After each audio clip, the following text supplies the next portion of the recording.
Vous êtes suspect de Line TV et vous faites bien. Mesdames et messieurs, bonsoir et bienvenue dans ce journal. Après la révision de la Constitution, le gouvernement a initié une vaste campagne d'explication des nouvelles dispositions. À cet effet, une délégation conduite par le ministre Abdoulaye Biot-Chané était ce mardi à Avrancourt, le compte rendu dans un instant.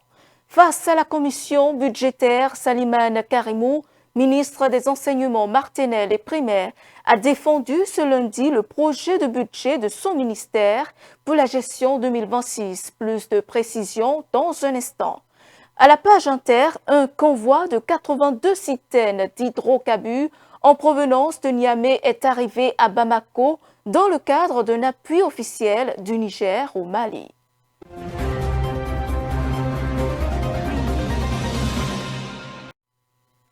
À 6 mois de la présidentielle prévue pour avril 2026, l'Assemblée nationale a adopté une révision de la Constitution introduisant la création d'un Sénat et l'allongement des mandats électifs de 5 à 7 ans. Pour éclairer les citoyens sur ces changements majeurs, le gouvernement béninois a lancé une tournée nationale d'information. Ce mardi, une délégation conduite par le ministre Abdoulaye Biot-Chané a fait à Avrancourt dans le cadre de cette initiative.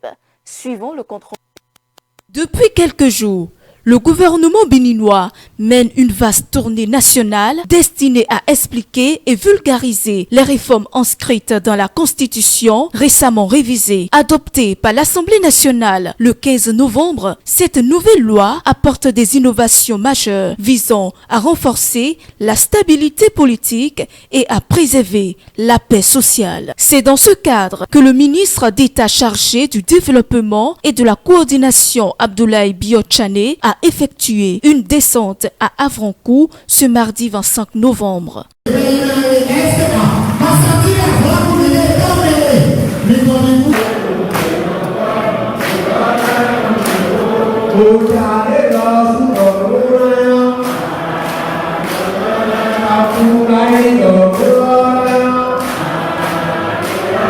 Accompagné de plusieurs membres du gouvernement et de personnalités politico-administratives, il a échangé avec les populations pour leur présenter de manière claire et accessible les réformes introduites par la nouvelle Constitution. Les échanges se sont déroulés principalement en langue locale afin de garantir une compréhension optimale du contenu de la loi fondamentale. Je voudrais dire aux populations d'Avrancourt que nous bâtissons cette loi de la Constitution et développement. Je vous demande de rassurer sur la paix et le développement.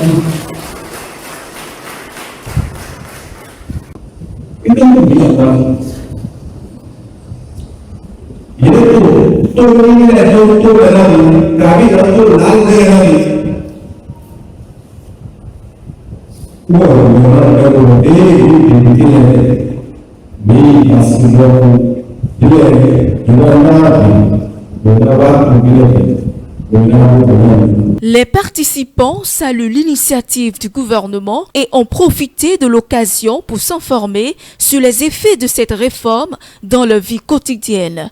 Le ministre Abdoulaye Biot-Chané a apporté des réponses précises, soulignant la détermination du gouvernement à mettre en œuvre ces réformes pour assurer un développement durable du pays. Pour cette réforme, Mme Matisse vient de le rappeler, il y a 3 ou 4 points qu'il faut retenir.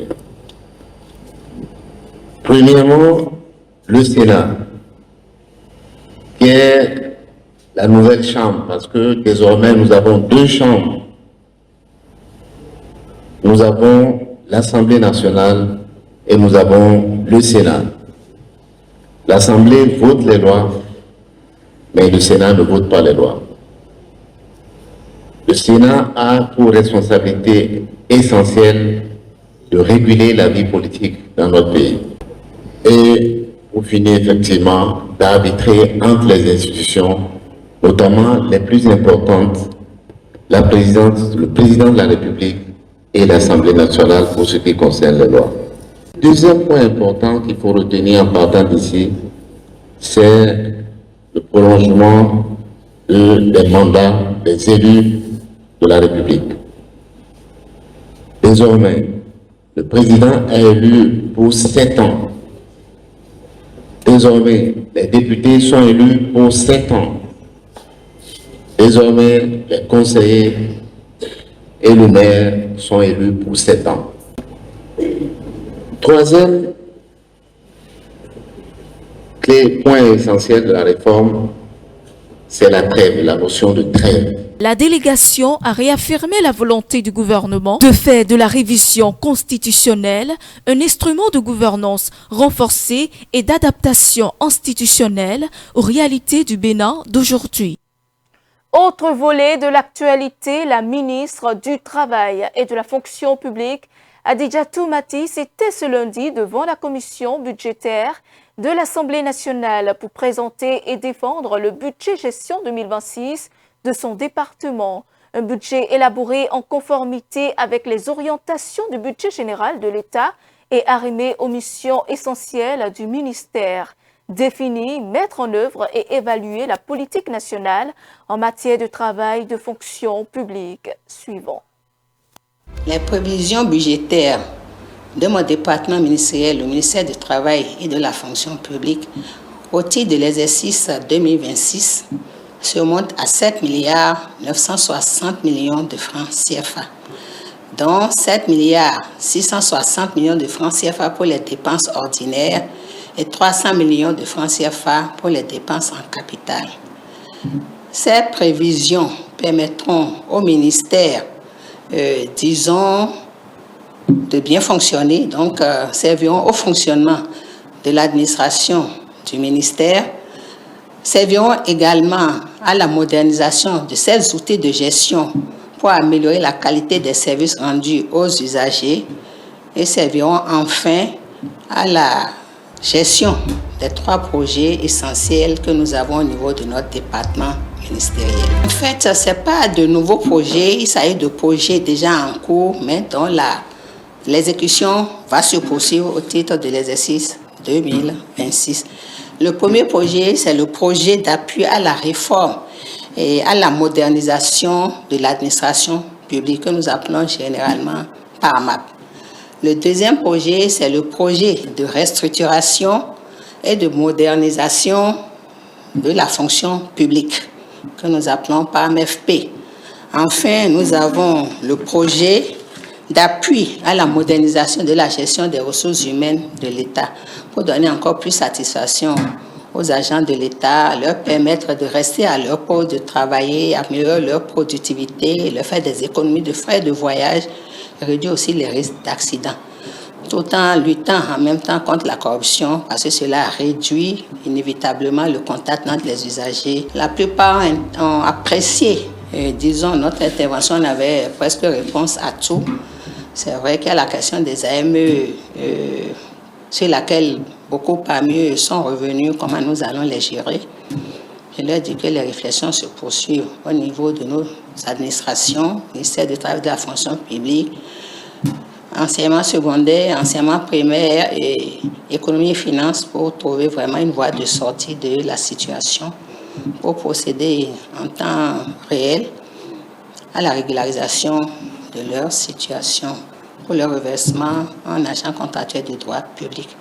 La gestion n'est pas facile, mais c'est un dossier dont nous traitons au quotidien avec le ministre de l'Économie et des Finances pour voir les possibilités financières qui s'offrent pour pouvoir procéder à ce reversement. Parce que le reversement implique inévitablement l'augmentation des salaires. Ils sont plus de 34 000 aujourd'hui. Nous avons bien envie de régulariser leur situation. Encore faudrait-il qu'on puisse disposer des ressources à long terme pour pouvoir le faire. Je voudrais les rassurer que c'est une préoccupation, des préoccupations vraiment du gouvernement, de tous les membres du gouvernement, de ne pas s'en faire. On ne les a pas du tout oubliés, pas du tout. Mais nous continuons d'y réfléchir pour trouver les voies et moyens de régulariser leur situation. Donc il y a cette préoccupation. L'autre préoccupation, c'est la remise des carnets de pension à bonne date. C'est vrai, l'essentiel a été fait pour 95% Les retraités aujourd'hui, ils obtiennent beaucoup plus rapidement que par le passé leur carnet de pension, mais tant qu'il reste à faire, rien n'est fait. Et le chef de l'État est à cheval sur ce qui reste à faire et qui concerne les agents qui sont en position exceptionnelle, qui sont partis en détachement, qui ont demandé des mises en disponibilité, mais qui n'ont pas suivi le processus, que le processus arrive à terme avant de se mettre dans ces positions, si bien que nous n'avons pas, disons, la gestion de leur carrière n'est pas linéaire. Nous sommes obligés de voir avec eux comment reconstituer la carrière. À ce niveau du ministère des Finances, il faut avoir cotisé pour bénéficier d'une pension. On y travaille. Nous avons mis en place un comité que je préside personnellement. Et d'ici là, nous allons trouver des solutions idoines pour réduire ce problème-là, pour parfaire la réforme, aussi bien au niveau du Fonds national de retraite du Bénin que de la Caisse nationale de sécurité sociale. Je vous l'annonçais en titre, le ministre des Enseignements maternels et primaires, Salimane Karimo, a présenté ce lundi à la commission budgétaire de l'Assemblée nationale le projet de budget 2026 de son ministère, évalué à 210,7 milliards de francs CFA. Parmi les principaux projets et programmes prévus pour 2026 figure le Fonds d'appui au développement des communes. Plus de précisions avec le ministre Salimane Karimo. Nous devons retenir que pour le compte de l'année 2026, le ministère des Enseignements maternels et primaires est doté d'un budget de 210 milliards 69 219 000 francs CFA. Et ceci permet de couvrir tous les programmes, les 3 programmes essentiels de ce ministère, à savoir pilotage et soutien au système, accès, équité et rétention, et puis qualité de l'enseignement. Et quand vous prenez le 2e programme, vous voyez déjà tout ce qui est lié aux infrastructures scolaires, vous voyez tout ce qui est lié aux équipements dans les écoles, vous voyez ce qui est lié à la mise à disposition des enseignants que ce budget-là a pris en compte, et beaucoup plus tout ce qui est lié à la rétention. Et en termes de rétention, le gouvernement de l'État béninois continue avec sa politique de cantine scolaire. Au niveau des cantines scolaires, il y a une augmentation sensible de plus de 4 milliards de francs CFA, ce qui permettra d'évoluer dans la couverture en cantine scolaire de nos écoles primaires publiques au Bénin. Le budget le retrace évidemment en matière de qualité de l'enseignement. Lorsque vous prenez tout ce qui est lié d'abord au transfert courant, alors ce qui assure la qualité de l'enseignement, en plus du personnel enseignant qui est déjà à disposition et qui va être renforcé, parce qu'il est prévu que pour le compte de l'année scolaire 2025-2026, que nous recrutions un peu moins de 3000 enseignants pour combler le déficit. Alors c'est prévu 2912 AME à recruter, c'est déjà prévu dans le budget. Nous avons aussi que les nouvelles classes qui vont être ouvertes, en plus des anciennes, vont être dotées pour les cours d'initiation et cours préparatoires de manuels scolaires, de cahiers d'activité, que ce soit en français et en mathématiques. Et dans ce budget, vous allez voir que la dotation est bien prévue pour cela. Globalement, les députés sont satisfaits de nos prévisions. Ils ont estimé que c'est des prévisions qui sont en arrimage avec les résultats attendus du ministère à travers les objectifs que nous avons fixés. Cependant, et comme dans toute entreprise humaine, ils n'ont pas manqué d'avoir des préoccupations pour que nous puissions aller beaucoup plus en avant, donc améliorer ce qui se fait déjà. Quand je prends le volet, par exemple, des aspirants au métier d'enseignant, alors les députés sont revenus plusieurs fois sur la question de leur reversement, ce dont nous avons donné l'assurance comme quoi le gouvernement a pris cette décision, le gouvernement ne recule pas, et tout ce qui se fait jusqu'à aujourd'hui, c'est question de modalités, et les modalités sous peu vont trouver leur compte et ils ne seront pas jetés à la poubelle, ces enseignants aspirants qui ont donné le meilleur d'eux-mêmes pour garantir la qualité de l'enseignement au Bénin. Ils n'ont pas manqué également d'être intéressés par la question des cantines scolaires. Ils veulent que nous allions tout de suite là à 100%. Ils ont souhaité savoir maintenant si nous sommes à 75%, à 80%. Alors je leur ai dit, dans quelques jours, nous allons publier la liste de nouvelles écoles qui vont s'ajouter à environ aux 6 000 qui existent. Et d'ici à là, comme nous avons promis, on sera à une couverture universelle. Ou à défaut, toucher, approcher et tutoyer la couverture universelle. En interactualité au Mali, 82 citernes de carburant sont arrivées à Bamako. Elles ont été offertes et convoyées par le Niger, saluées par les autorités maliennes de transition. Cette contribution est d'abord très concrète alors que le JNIM lié à Al-Qaïda soumet le pays à un embargo sur les importations de carburant. Elle est très aussi symbolique, c'est la première opération face à ce blocus djihadiste mené à l'échelle de l'Alliance des États du Sahel. Suivant. Face au blocus terroriste, la solidarité des pays de l'AES s'affirme. 82 camions-citernes nigériens sont arrivés à Bamako samedi dernier.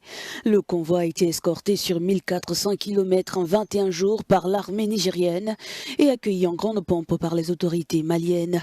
Depuis le mois de septembre, Bamako est frappé par une pénurie de carburant.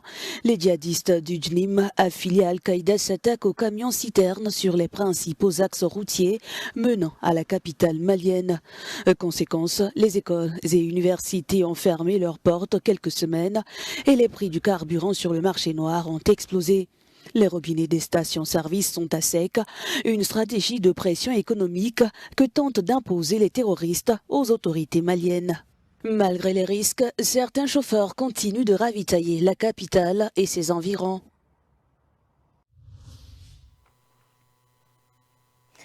En Ouganda, la majorité des personnes arrêtées sont de simples sympathisants, mais figurent également des coordonnateurs de campagne, des assistants de Wine et d'autres responsables. Lors d'un rassemblement dans le quartier de Kawempe à Kampala, les forces de sécurité ont eu recours au gaz lacrymogène et à des canons à eau pour disperser la foule de partisans. Suivants.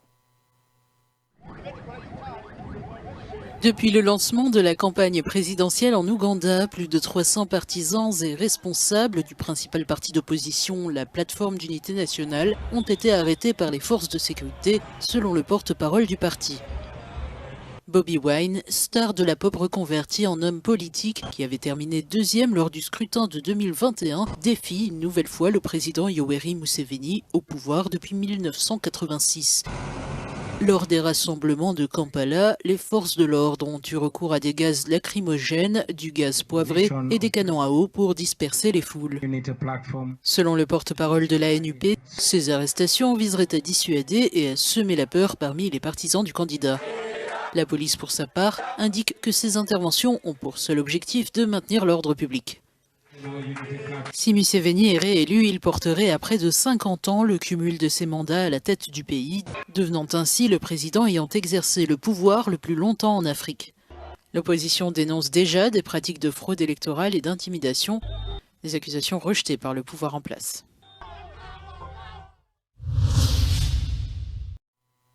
Et c'est la fin de ce journal. Merci de votre fidélité. Suivez-nous en continu sur speedlinetv.bg/live et sur nos différents canaux digitaux Facebook, YouTube et TikTok.